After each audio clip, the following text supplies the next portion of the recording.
অর্থ পাচার নিয়ে প্রতিবেদন। আমার দেশের বিরুদ্ধে ৭১ টিভি মালিকের মামলা। আমার দেশের বিরুদ্ধে মামলা দায়ের করেছেন ৭১ টিভির মালিক এবং মেঘনা গ্রুপের চেয়ারম্যান ও ব্যবস্থাপনা পরিচালক মোস্তফা কামাল। রোববার ঢাকার যুগ্ম জেলা জজ চতুর্থ আদালতে এ মামলা দায়ের করা হয়। মামলায় বিবাদী করা হয়েছে সম্পাদক ও প্রকাশক মাহমুদুর রহমান সহ পত্রিকার আরও ৪ সাংবাদিককে।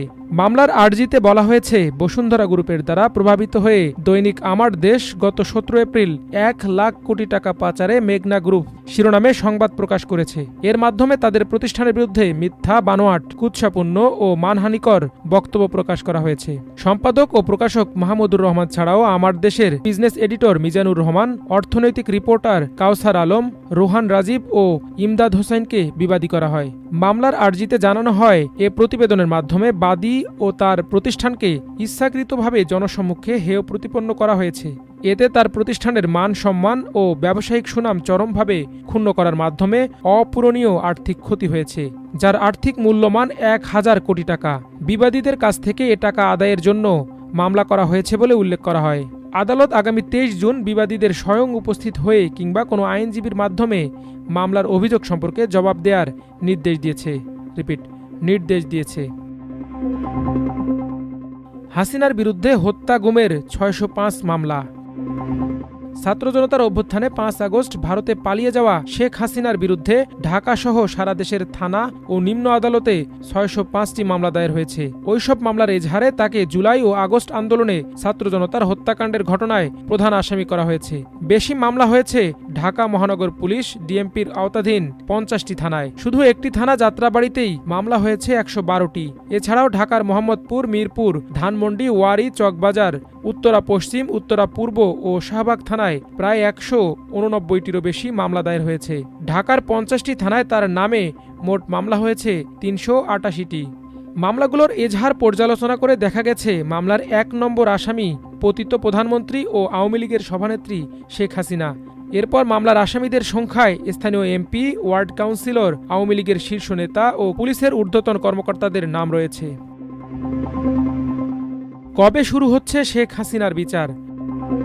জুলাই আগস্টে রাজধানীর চানখারপুলে ছাত্র জনতাকে প্রকাশ্যে গুলি করে হত্যার ঘটনায় চূড়ান্ত প্রতিবেদন জমা পড়েছে। আশুলিয়ায় গুলি করে ছাত্র হত্যার পর লাশ পুড়িয়ে মারার ঘটনার খসড়া প্রতিবেদনের চলছে চুলচেরা বিশ্লেষণ।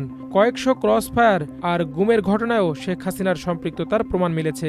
সব মিলিয়ে ট্রাইব্যুনালে ফ্যাসিস্ট হাসিনার আনুষ্ঠানিক বিচার কার্যক্রম শুরু এখন সময়ের ব্যাপার মাত্র। শেখ হাসিনার বিচার প্রক্রিয়া আনুষ্ঠানিকভাবে কবে শুরু হচ্ছে, এ প্রশ্নের উত্তরে চিফ প্রসিকিউটর মোহাম্মদ তাজুল ইসলাম আমার দেশকে বলেন, সার্বিক বিচারে আশা করা যায় মে মাসের শেষ দিকে অথবা জুনের শুরুতে শেখ হাসিনার বিচার প্রক্রিয়া পুরোদমে শুরু হয়ে যাবে। অনিয়মই যেন নিয়ম।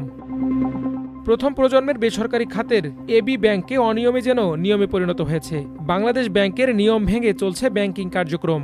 নিষেধাজ্ঞা অমান্য করে ঋণ বিতরণ, খেলাপিযোগ্য প্রতিষ্ঠানকে খেলাপি না দেখানো, একক ঋণসীমা লঙ্ঘন, সরকারি সিকিউরিটিজ ক্রয় বিক্রয়ের ক্ষতি যথাযথভাবে না দেখানো এবং সিআইবিতে মিথ্যা তথ্য দেয়া সহ নানা অনিয়মের চিত্র উঠে এসেছে বাংলাদেশ ব্যাংকের এক বিশেষ পরিদর্শনে।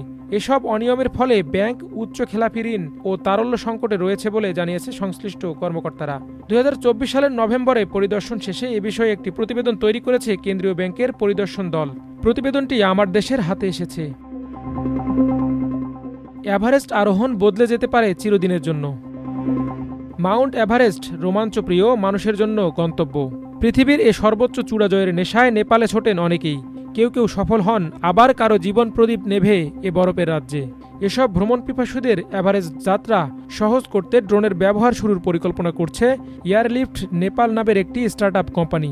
এটি ড্রোনের মাধ্যমে এভারেস্টে অক্সিজেন সিলিন্ডারের মতো জরুরি সরঞ্জাম এবং ওষুধের মতো পণ্য নিয়ে যাবে, যা নিশ্চিতভাবে এভারেস্ট যাত্রাকে আরও সহজ করে তুলবে।